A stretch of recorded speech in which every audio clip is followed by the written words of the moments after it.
Hi guys, என்ன பார்க்க போகிறோம் அப்படின்னா டுடே ஆஃப்டர்நூன் லஞ்ச் தான் பார்க்க போகிறோம். வாங்க என்ன சாப்பாடுன்னு சொல்லிட்டு வீடியோக்குள்ளே போகலாம்.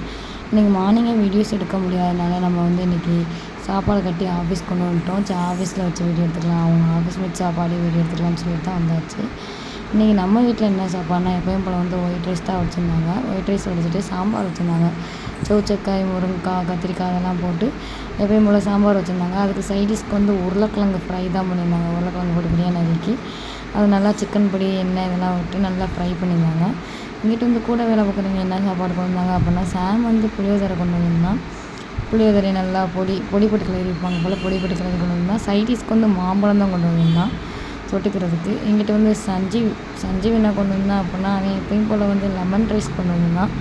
லெமன் ரைஸ்க்கு வந்து சைடிஷ் தொட்டுக்கிறதுக்கு வந்து இந்த கொண்டக்கடலைன்னு சொல்லுவாங்க இல்லையா, அந்த கொண்டக்கடலையை வந்து ஃப்ரை பண்ணியிருந்தாங்களா இல்லை கிரேவி பண்ணி வச்சுருந்தாங்களான்னு தெரியல. எண்ணெய் ஊற்றி ஏதோ தாளிச்சிருந்தாங்க, அதுதான் தொட்டுக்கிறதுக்கு கொண்டு வந்தான்.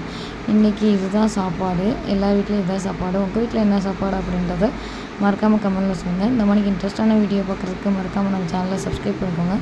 அடுத்தடுத்து சாப்பாடு சம்மந்தமான இன்ட்ரெஸ்ட்டான வீடியோ வரப்போகுது. ஓகே பாய், நெக்ஸ்ட் வீடியோவில் பார்க்கலாம். யார் யாருக்கு சாம்பார் பிடிக்கும், உருளைக்கிழங்கு பிடிக்கும் அப்படின்றத கமெண்ட்டில் சொல்லுங்கள்.